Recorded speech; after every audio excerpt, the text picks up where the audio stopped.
The crystal chandeliers sparkled overhead like frozen tears as I watched my mother-in-law adjust my daughter's dress for the 5th time, her perfectly manicured nails digging just a little too deep into the fabric, into my child's shoulder, into my life, as always. I'm Jordan, and this is supposed to be my 10th wedding anniversary celebration. The grand ballroom at the Belmont Hotel is filled with 300 of our closest friends, most of them Milena's carefully curated social circle. My own friends are scattered around like seeds in a garden that was never meant for them. "Violet, darling, stand up straight," Milena cooed, her voice dripping with honey-coated venom. "A proper young lady never slouches. Your mother should have taught you that by now." I caught my daughter's eye and gave her our secret wink. At 11, Violet already understood the game better than I did at 24 when I first married into this circus. "Actually, Mom taught me ballet," Violet replied sweetly. "My posture's perfect." Milena's smile tightened like a noose. I stepped forward, champagne flute in hand. "The photographer's ready for family photos, Milena. Why don't you gather Ivan and Skylar?" She glided away, her red designer dress a slash of blood against the cream and gold decor. The moment she was gone, I knelt beside my daughter. "You okay, baby?" "I'm fine, Mom." Violet smoothed her dress. "Grandma's extra scary tonight." "Extra something," I muttered, watching Milena corner Ivan across the room. My husband caught my eye and smiled apologetically as his mother gestured dramatically about something, probably my choice of centerpieces. "Jordan!" Stella appeared at my elbow, her voice low. "Everything's set?" I nodded slightly, my heart racing despite years of preparation. "Is she here? In position? You're sure about this?" 10 years, Stella. 10 years of accidental party snubs, sabotaged job interviews, and whispered rumours about my unstable family background. I watched Milena air-kiss another socialite. "Remember when she told the preschool board I had a drinking problem? God, that was awful." The way she played concerned mother-in-law while trying to get Violet transferred to her preferred school. "Tonight it ends," I said, squeezing Stella's hand. "Every receipt, every text, every recorded conversation. I've got it all." The orchestra struck up a waltz. Ivan appeared, handsome in his tuxedo, genuine warmth in his eyes as he held out his hand. "May I have this dance, Mrs. Gonzalez?" I let him pull me close, breathing in his familiar cologne. For a moment, I almost wavered. He didn't know what was coming. Couldn't know. His blind spot for his mother was the crack in our foundation from day one. "Happy anniversary, love," he whispered, spinning me under the chandeliers. "Thank you for 10 amazing years." Over his shoulder I saw Milena watching us, her lips curved in that knowing smile she wore whenever she had something nasty planned. She thought tonight was her masterpiece, her final crushing blow to the daughter-in-law who never measured up. The dance ended. Ivan kissed my cheek and was immediately pulled away by Ricardo to discuss some business matter, right on schedule. I checked my phone. 9:45 p.m. Almost time. "Mum!" Violet appeared at my side. "Grandma's acting weird, weirder than usual." I followed her gaze. Milena was by the entrance, practically vibrating with anticipation. She kept checking her phone, then the door, then her phone again. "It's okay, sweetie. Go find your brother and get some cake." Stella materialized with a fresh glass of champagne. "You're still so calm. How are you so calm?" "Because I know something Milena doesn't." I took a sip, savouring the bubbles. "She thinks she's the only one who can play this game." The ballroom doors burst open. A stunning woman in a flowing green dress stumbled in, mascara running down her face. The music screeched to a halt. "Ivan!" she cried out, one hand pressed dramatically to her stomach. "Ivan, you can't ignore me anymore, not in my condition." The room went dead silent. 300 heads turned toward my husband, who stood frozen, confusion etched across his face. Milena's triumphant smile bloomed like a poisonous flower. She took a step toward me, designer heels clicking on marble. "Oh dear," she whispered just loud enough for nearby guests to hear. What a terrible shock this must be for you. I met her gaze steadily, letting her see nothing but calm in mine. No shock at all, Milena. In fact, I've been expecting her. Her smile faltered. Just slightly, just enough. The show was about to begin. The woman in green, Remington, made her way to the centre of the ballroom, each sob perfectly timed. I had to admire her acting skills. No wonder she'd caught Milena's eye for this performance. "Ivan, please," she wailed. "I'm 12 weeks along. You can't just pretend nothing happened between us." My husband's face had gone from confused to pale. I don't know you. I've never seen you before in my life." Phones were out everywhere recording, exactly as planned. "Don't lie." Remington pulled out her phone. "I have proof. Ricardo, would you help me?" Ricardo, looking bewildered, took her phone and connected it to the ballroom's projection system. Within seconds, text messages filled the massive screen behind the orchestra. "Miss you already, beautiful. Last night was amazing. Can't wait to see you again." The timestamps stretched back months. The crowd gasped and murmured. I heard Skylar whisper, "Oh my God, Ivan!" "These are fake," Ivan said, his voice rising. "I didn't send these. I would never—" "There's more," Remington interrupted, her voice breaking perfectly. She nodded to Ricardo, who swiped to the next screen. Photos appeared, carefully staged shots of intimate dinners, walks in the park, even one of them kissing in shadow. Milena stepped forward, her face a mask of concern. "Jordan, darling, perhaps we should take this somewhere private." "Oh no," I said loudly. "Let's keep it right here. In fact," I raised my voice, "Remington, why don't you tell everyone exactly how much you were paid for tonight's performance?" The room went silent. Milena's head snapped toward me, her eyes narrowing. "I don't know what you're talking about," Remington said, but her voice wavered. "For real this time?" "No." I pulled out my own phone. "Should we play the recording of your meeting with Milena at the Starbucks on 5th Street? The one where she promised you $10,000 to destroy her son's marriage?"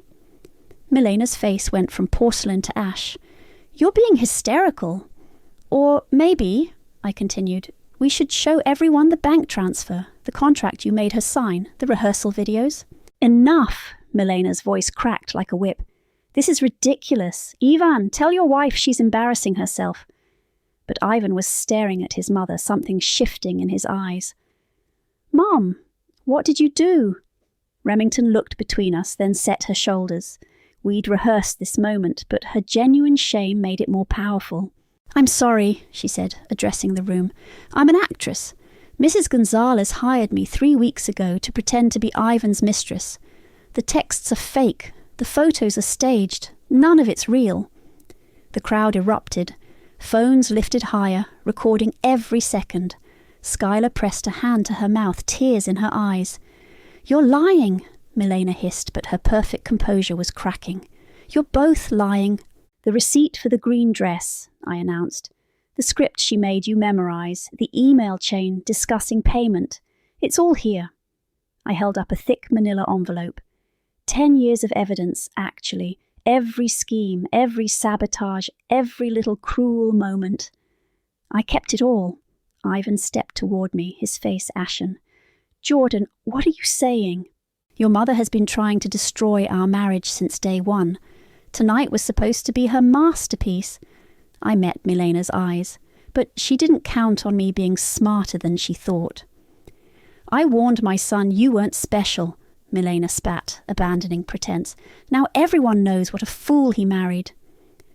The words hung in the air like smoke, but instead of flinching, I smiled. "No, Milena, now everyone knows exactly who you are." Remington stepped forward, phone out. "I recorded everything. Our meetings, the payment discussion, her instructions about how to hurt you both publicly." She looked at Ivan. "I'm so sorry. I needed the money, but what your mother planned, it was cruel." "Mom!" Skylar's voice cracked. "How could you do this?" Milena spun in a circle, finding nothing but shocked, disgusted faces. Her carefully curated social circle was witnessing her unravelling in real time. "This isn't over," she snarled at me. I stepped closer, keeping my voice low. "You're right, because that envelope, it's just the beginning. Should we talk about the trust fund you've been stealing from? The charitable donations you've been skimming? Or maybe—" I smiled sweetly. "We should discuss what really happened to Ivan's father's will." The colour drained from her face completely. "Jordan," Ivan said behind me, his voice hollow. "What else haven't you told me?" I turned to face my husband, my heart heavy but my spine straight. "Everything, Ivan. It's time you knew everything." The orchestra had long since stopped playing. 300 guests stood frozen, watching the real drama unfold. And in the centre of it all, Milena, the puppet master who'd finally tangled in her own strings. Act 2 was about to begin. Let me tell you how I caught Milena at her own game. 3 weeks ago, I noticed something off about her. She was too happy, too smug during our weekly family dinner. She kept glancing at her phone, smirking. "Ricardo," I called across the ballroom now, "remember when you mentioned seeing Milena at that little cafe on 3rd Street, the one where she never goes?" Ricardo nodded slowly, comprehension dawning on his face. "She was with a younger woman. I thought it was strange." "That was our first meeting," Remington confirmed, stepping forward. "She found me through a casting agency, said she needed someone for a private performance." I pulled up a chair, settling into it like a storyteller at a campfire. The crowd drew closer, hungry for details. "Tell them what she asked you to do, Remington." "She wanted me to destroy a marriage," Remington said, her voice carrying across the silent room. "She showed me photos of Ivan, told me to study his schedule, learn his habits. She wanted it to seem real." Milena tried to interrupt, but Skylar grabbed her arm. "Let her finish, Mother." "The thing is," I continued, "Milena's not as careful as she thinks. She used her regular email to contact the casting agency, her regular phone to text Remington, her own credit card to buy the dress." "Amateur moves," Stella muttered from beside me, earning a few nervous laughs from the crowd. "But here's where it gets interesting." I stood up, walking toward Milena. 2 days after Ricardo saw you, I had lunch at that same cafe. And guess who was working there? Remington raised her hand slightly. "I'm a waitress there 3 days a week. When Jordan came in, I recognized Ivan from the photos. I couldn't go through with it without telling her." "You broke our agreement," Milena hissed. "No, Mother," Ivan cut in, his voice hard. "You broke every agreement, every trust, every—" He ran his hands through his hair, distress evident in every movement. "Ivan, darling, you can't believe—" "Show him the trust fund documents," Skylar suddenly said. Everyone turned to her in surprise. "Show him what you did with Dad's money." I pulled papers from the envelope. "Your father left both you and Skylar equal shares, Ivan. But Milena convinced the executor to alter the terms. She's been controlling both portions for years. That's why you couldn't access your inheritance when you wanted to start your own business," Skylar added. "That's why I couldn't buy the gallery. Mum made sure we stayed dependent on her." Ivan took the papers with trembling hands. "The signatures, these are forged. Just like she forged Dad's signature on those last-minute changes to his will," Skylar pressed on, years of suppressed anger finally breaking free. "I found the original will last month, hidden in her study. That's why I've been helping Jordan gather evidence." The revelation hit the room like a thunderbolt.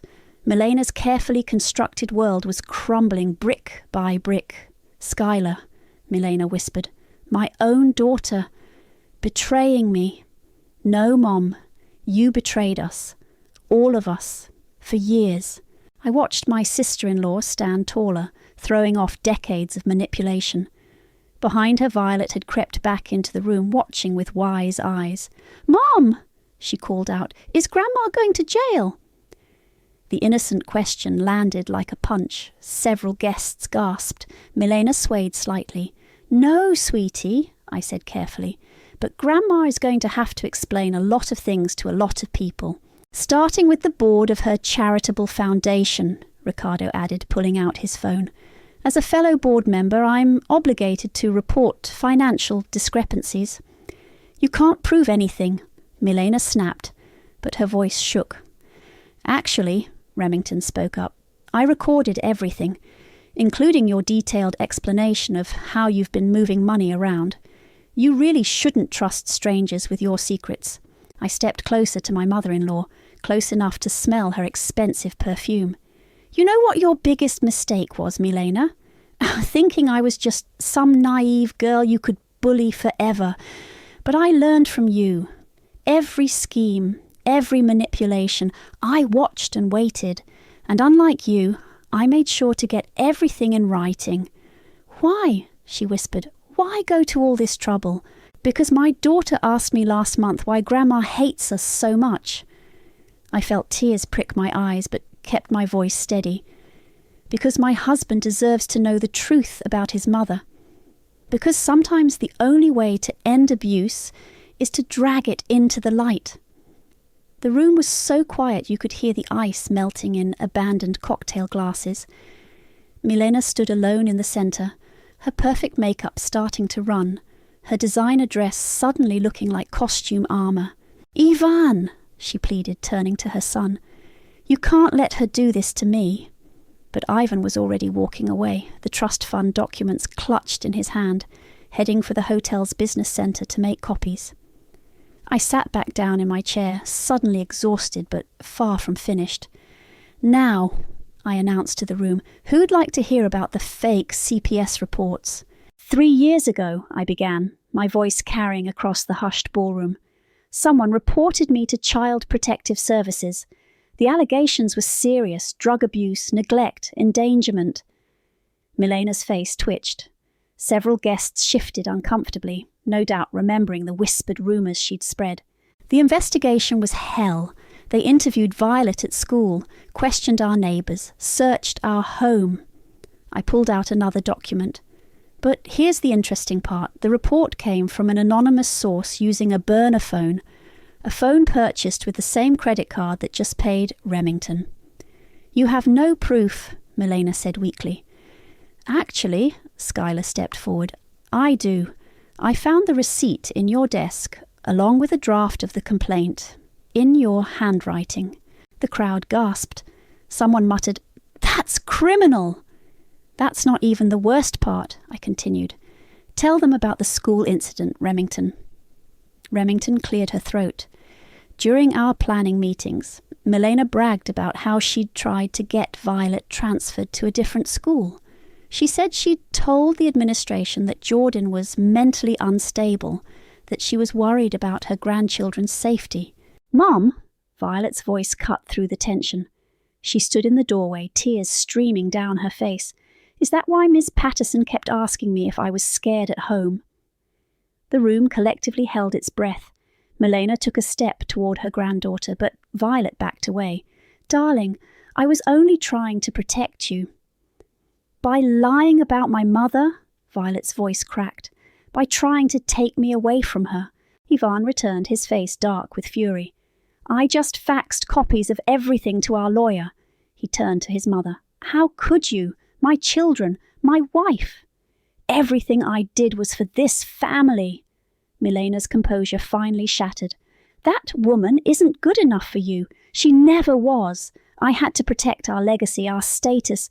By destroying your son's marriage, Schuyler interrupted. By traumatizing your grandchildren. You don't understand. Oh, I understand perfectly, Ivan cut in. You couldn't control Jordan like you control everyone else. So you tried to destroy her instead.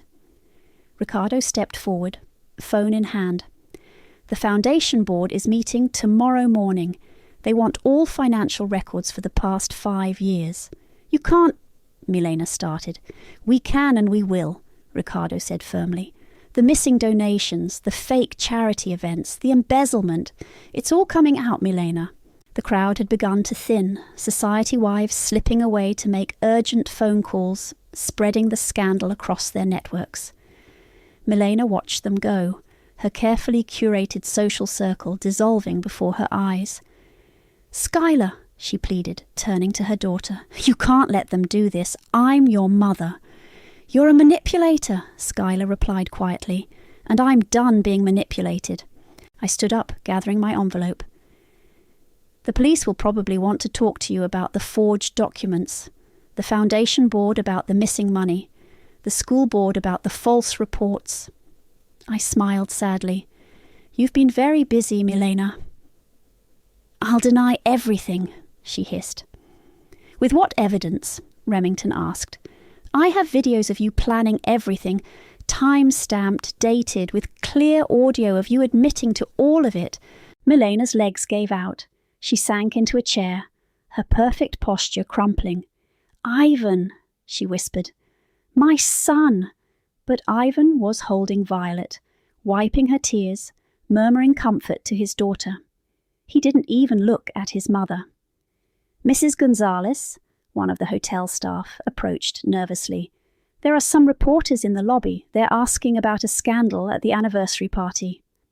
Of course, in this age of social media, news travelled fast. The videos were probably already online. "Tell them no comment," I said firmly. "This is a private family matter." "A family you've destroyed," Milena spat. "No, Milena, you destroyed it. I'm just exposing the ruins." The remaining guests were leaving now, their whispers echoing off the marble floors. Stella touched my arm gently. "You okay?" I nodded, watching Skylar collect her mother's designer purse, phone, and car keys. "The car service will take you home," Skylar told Milena. "Tomorrow we'll discuss arrangements for you to move out of the family house." "You can't evict me. The house is in Ivan's name," I reminded her. "Another detail you forgot to control." Milena stood shakily, her red dress now wrinkled, her perfect makeup streaked with tears. She looked at each of us in turn, Ivan, Skylar, Violet, me, searching for any crack in our united front. Finding none, she turned and walked toward the door, her heels no longer clicking with authority, but scraping like surrender against the floor. "Jordan," she said at the doorway, not turning around, "you'll regret this." "No," I replied softly. "I really won't." The ballroom doors closed behind her with a final heavy thud. The aftermath hit like a tidal wave. By morning, my phone had exploded with messages and local news vans circled our neighbourhood like vultures. I sat at our kitchen island, scrolling through the chaos while Ivan paced. "The foundation board just voted," Ricardo said through speakerphone. "Milena's been removed. They're launching a full audit." "How bad is it?" Ivan asked, running his hands through his hair for the 100th time. "Bad. We're talking hundreds of thousands in misappropriated funds. She used charity money to pay for everything, her cars, her vacations, even Violet's private school tuition." I watched my husband absorb another blow. "She used stolen money to pay for our daughter's education, while telling everyone you couldn't afford it on your own," Skylar added, walking in through the back door. She dropped a stack of files on the counter. "Found these in her home office, bank statements, offshore accounts, everything. How did none of us see this?" Ivan slumped into a chair. "Because she was careful," I said softly. "Until she wasn't, pride made her sloppy." My phone buzzed with a text from Stella. "Turn on channel 4, now." I grabbed the remote and flicked on the kitchen TV. Remington's face filled the screen, speaking to a reporter outside her apartment. Felt horrible about participating in the scheme. Mrs. Gonzalez Sr. promised me it was just a harmless prank, but when I realized the extent of her plans... "Turn it off," Ivan groaned. "No," Skylar said firmly. "We need to know what's out there." The doorbell rang. Through the front windows I could see more reporters gathering. "Back door," I told Ricardo. "Come through the garden." He arrived minutes later, carrying his laptop. "The Foundation's legal team wants to meet. They're talking criminal charges." "What about the will?" Skylar asked. "The forged documents." "That's different lawyers, same result." "They're building a case." Ivan stood abruptly. "I need some air." "Ivan," I started. "Just give me a minute, Jordan, please." He disappeared into the backyard. Through the window, I watched him sit heavily on the garden bench, where we used to read stories to Violet. "He'll come around," Skylar squeezed my hand. "He has to process this." My phone buzzed again. Unknown number. "Hello?" "You think you're so clever," Milena's voice rough with rage. "You have no idea what you've started." I put the phone on speaker. "Actually, I do.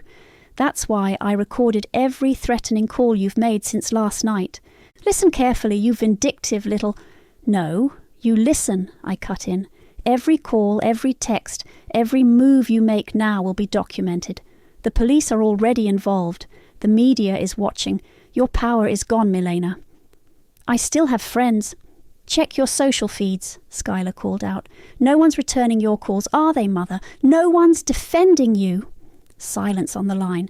"The country club called," I continued. "They're revoking your membership. The hospital board wants your resignation. Your bridge club has uninvited you to the charity gala. You've destroyed everything I built. You destroyed it yourself. I just provided the evidence." The line went dead.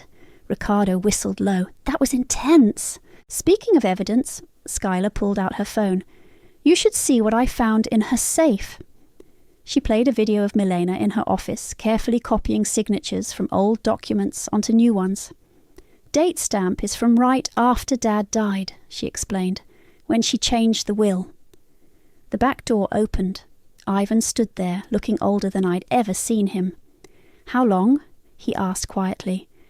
"How long have you all been investigating my mother?" "I started 3 years ago, after the CPS report," I admitted. "Skylar joined last year when she found the original will. Ricardo figured it out 2 months ago." "And you never told me. Would you have believed us?" Skylar asked gently. "Really?" He sat down heavily. "No, God help me, I wouldn't have." "That's why we needed proof," I said. "Concrete, undeniable evidence, not just of one incident, but of years of manipulation and crimes. The kids—" He looked up suddenly. "Where are they?" "With Stella," I assured him. "Away from the media circus." His phone chimed. He looked at it and laughed hollowly. "The golf club. They want me to pass along their request for Mother's resignation." "It's going to keep happening," Ricardo warned. "Every organisation, every social circle." "Good," Ivan said with sudden firmness. "Let it all come down. No more lies, no more manipulation." He looked at me. "No more protecting her." I reached for his hand across the counter. After a moment's hesitation, he took it. "What now?" Skylar asked quietly. "Now," I said. "We let the truth do its work." Outside, another news van pulled up. The story was growing, and somewhere across town, in her empty mansion, Milena was watching her empire crumble. The war was over. The clean-up was just beginning. A week after the party, Ivan moved out. He didn't make a scene about it, just packed a small suitcase and said he needed time to think. "The kids should stay with you," he said, standing in our driveway. "They need stability right now." I nodded, watching him load his laptop bag into his car. "Where will you go?" "Ricardo's guest house, just for a while." The media frenzy had died down, but the aftershocks kept coming. Every day brought new revelations, new consequences. The Foundation's audit uncovered more missing money. The police investigation expanded. Milena's social circles scattered like leaves in a storm. "Mom?" Violet appeared in the doorway, watching her father's car disappear down the street. "Is Dad coming back?" I pulled her close. "He just needs some time, baby." "Because of what Grandma did?" "Because sometimes truth is harder than lies." Inside, my phone was ringing again. Skylar's name flashed on the screen. "You need to see this," she said without preamble. "Mother's trying to sell the house." "She can't. It's in Ivan's name." "She forged the paperwork, again.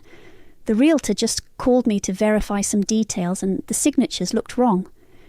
I rubbed my temples. "Have you called the police?" "Already done. They're adding it to the investigation." Later that evening, Stella came over with pizza and wine. We sat on my back porch watching Violet and her brother play in the yard. Ivan called me today, Stella said carefully.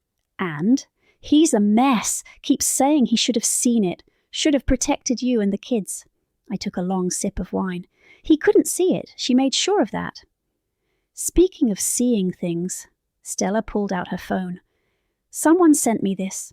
It was a photo of Milena, looking decidedly Milena-like, arguing with a security guard outside her country club.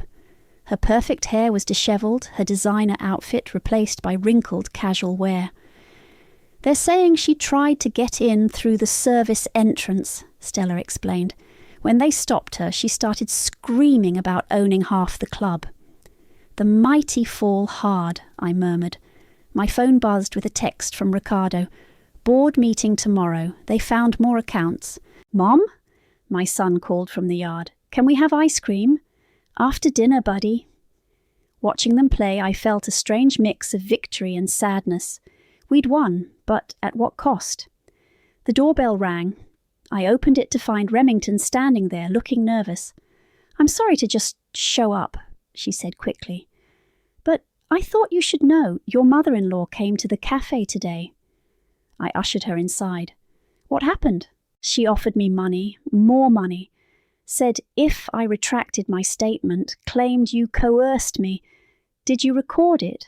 Remington nodded. Like you taught me, every word. Good girl. There's more, she hesitated. She was talking to herself a lot, about revenge, about making things right. She seemed unstable. I shared a look with Stella. I'll call Ivan. But before I could, my phone lit up with his name. Jordan! His voice was tight. Mother just showed up at Ricardo's. She's demanding to see me. She's not well. Define not well. Crying, screaming about conspiracy. Ricardo's wife called the police. I could hear sirens in the background. The kids, I said immediately. I need to get the kids inside. I'm on my way home, he said, then caught himself. I'm coming over. We hung up. I called the children in, locked the doors, closed the blinds. Why are we hiding? Violet asked, too perceptive for her age. We're not hiding, sweetie. We're just being careful. Stella's phone chimed. She showed me the screen. A local news tweet. Socialite Milena Gonzalez detained after disturbance. Sources say psychiatric evaluation pending. It was bound to happen, Stella said softly. Her whole world collapsed. We heard Ivan's car pull up. He rushed in, looking wild-eyed. They took her to the hospital, he said. She kept saying she'd make us all pay, that we'd regret betraying her. The kids ran to him and he hugged them tight. Over their heads his eyes met mine. I'm sorry, he whispered. I'm so sorry I didn't believe you sooner. You believe me now, I said. That's what matters. Remington quietly excused herself. Stella followed, leaving us alone as a family. Is Grandma sick? My son asked. Ivan looked at me helplessly. Sometimes, I said carefully, when people lose everything they thought was important, they forget what really matters. Like family? Violet asked. Like family, I confirmed. Outside, another police car cruised by slowly, keeping watch. Inside, we held each other, a broken family trying to heal. The truth had set us free, but freedom, I was learning, came with its own kind of pain. The psychiatric hospital was quiet, except for the soft hum of fluorescent lights. Ivan and I sat in uncomfortable plastic chairs while a doctor explained Milena's condition. Your mother is experiencing what we call a narcissistic breakdown, he said, flipping through his notes. The loss of her social status, her control, it's triggered a severe psychological crisis. Will she recover? Ivan asked, with treatment, but she'll need to stay here for a while. As we left the consultation room, Skylar was waiting in the hallway, holding a manila envelope. They found this in her bedroom, she said quietly. You need to see it. Inside was a detailed plan, written in Milena's precise handwriting. Not just for the anniversary party scandal, but for something much worse. She was going to claim I was abusing the kids, I whispered, reading the notes.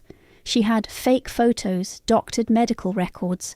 She was planning to get full custody.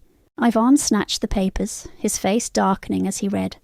Medical records showing suspicious injuries, witness statements, school reports. He looked up, horror in his eyes. She was going to destroy you completely. The police want to add this to their investigation, Skylar said. They're talking serious charges now. Conspiracy, fraud, attempted kidnapping. A nurse approached us. Mrs. Gonzalez is asking for her son. Ivan hesitated, looking at me. Go, I said softly. You need this. He disappeared down the hallway. Through the window of Milena's room I could see her sitting in a chair, looking small without her designer clothes and perfect makeup. Skylar touched my arm. There's more. The foundation audit found something about Dad's death. My blood ran cold. What about it? She changed his medication schedule. The week before he died, Skylar's voice broke. She made sure he wasn't getting his heart medicine regularly. The nurse's logs were altered. Oh my God. She wanted control of the estate sooner. She knew if Dad lived another year, he'd discover the missing money. The door to Milena's room burst open. Ivan stormed out, his face ashen. She confessed, he said hoarsely, to everything. The money, the fraud, the CPS reports. She said she did it all for me, to protect me from, he looked at me, from making the wrong choice in life. A scream echoed from the room. Nurses rushed past us. Get out! Milena's voice carried through the halls. All of you traitors, you ungrateful children, I gave you everything. No, Mother, Skylar called back. You took everything, and now you've lost it all. We left as security arrived to sedate her. In the parking lot, Ivan grabbed my arm.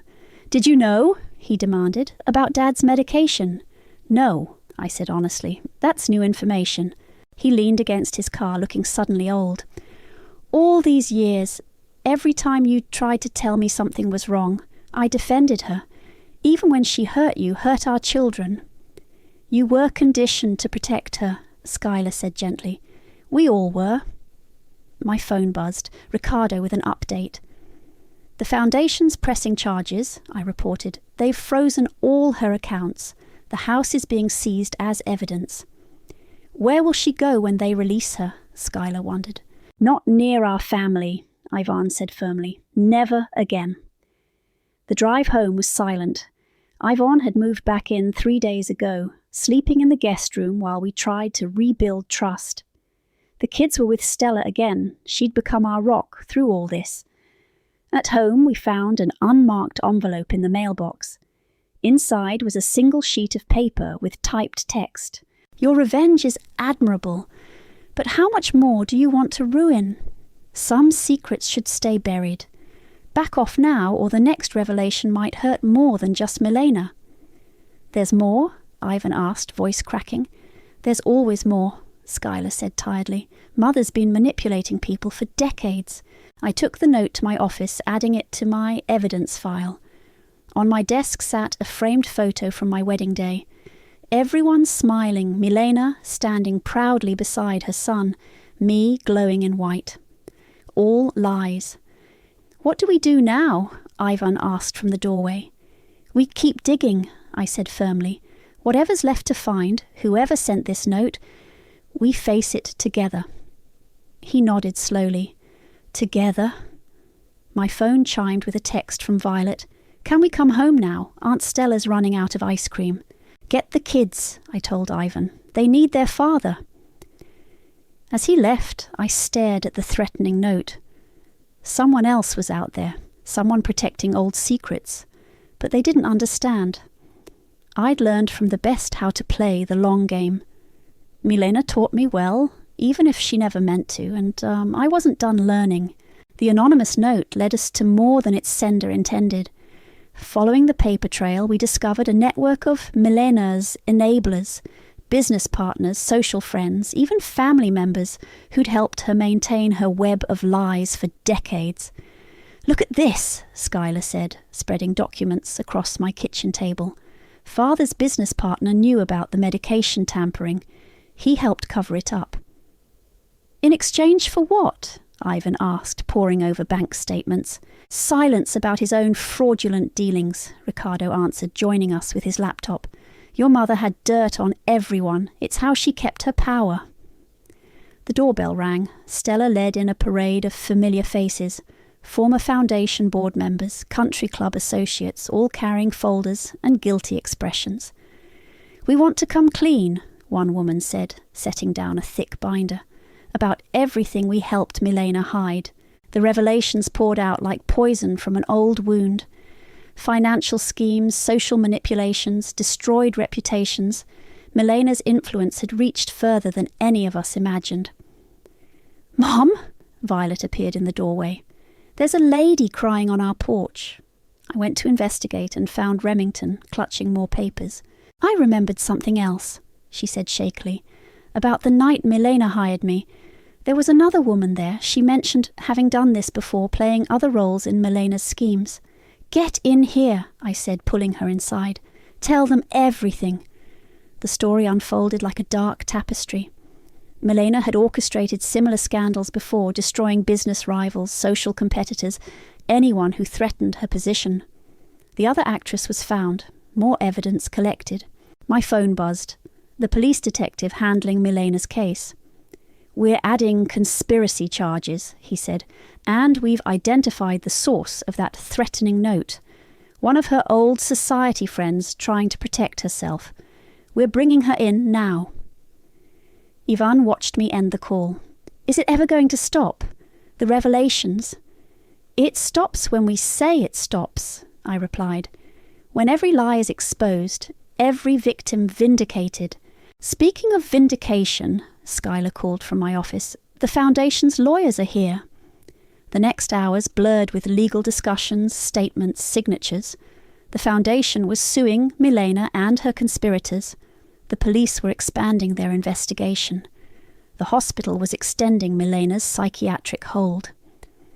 "I need air," I announced, stepping onto the back porch. Ivan followed. "Remember when we first bought this house? Mother said it wasn't good enough. Nothing ever was." "No," he took my hand. "You are. I was the one who wasn't good enough, not strong enough to see the truth, to protect you." Inside, I could hear Violet playing piano, the instrument Milena had insisted she learn, now becoming something she genuinely loved. "We're not staying victims," I said firmly. "We're building something new. Together? If you're ready to choose your family over her control." He squeezed my hand. "I already have." The back door opened. Ricardo emerged with more papers. "Final piece of the puzzle," he said. "We found Milena's private diary. She documented everything, every scheme, every manipulation. It's like a roadmap of destruction." "Why would she write it all down?" Ivan wondered. "Because she was proud of it," Skylar said from the doorway. "It was her masterpiece." "No," I corrected. "Her masterpiece was creating a family that finally stood up to her." My phone chimed with a news alert. "Socialite scandal expands. Dozens implicated in decades-long web of fraud." "Mom!" Violet called. "Can we have pizza? All these lawyers are making me hungry." I laughed, the first real laugh in weeks. "Yes, baby, pizza for everyone." The sun was setting as our unexpected gathering shared food and truth. Former victims became allies, old secrets lost their power in the telling. Even the lawyers relaxed, sharing stories of other family dynasties toppled by their own corruption. "What happens now?" Stella asked quietly. "Now." I looked around at our transformed living room, no longer a showcase for Milena's control, but a war room for justice. Now we rebuild. Not just our family, but everything she broke. "The Foundation wants you on the board," Ricardo mentioned. "Both of you, actually." He nodded to Ivan and me. "And the country club," Ivan asked wryly. Please, Skylar snorted. We can start our own club, one without secret handshakes and hidden agendas. Violet played another piece on the piano, something bright and hopeful. My son was teaching the lawyer's kids to play video games. The house felt alive, real, ours. I caught Ivan's eye across the room. He smiled, not his public smile, but something genuine and a little broken and perfectly true. Thank you, he mouthed. For what? For burning it all down, and for helping us rise from the ashes. Outside, another news van drove by slowly. Inside, we had everything we needed: truth, family, pizza, and the strength to face whatever came next. Some fires cleanse, some destructions heal, and sometimes the only way forward is through the flames.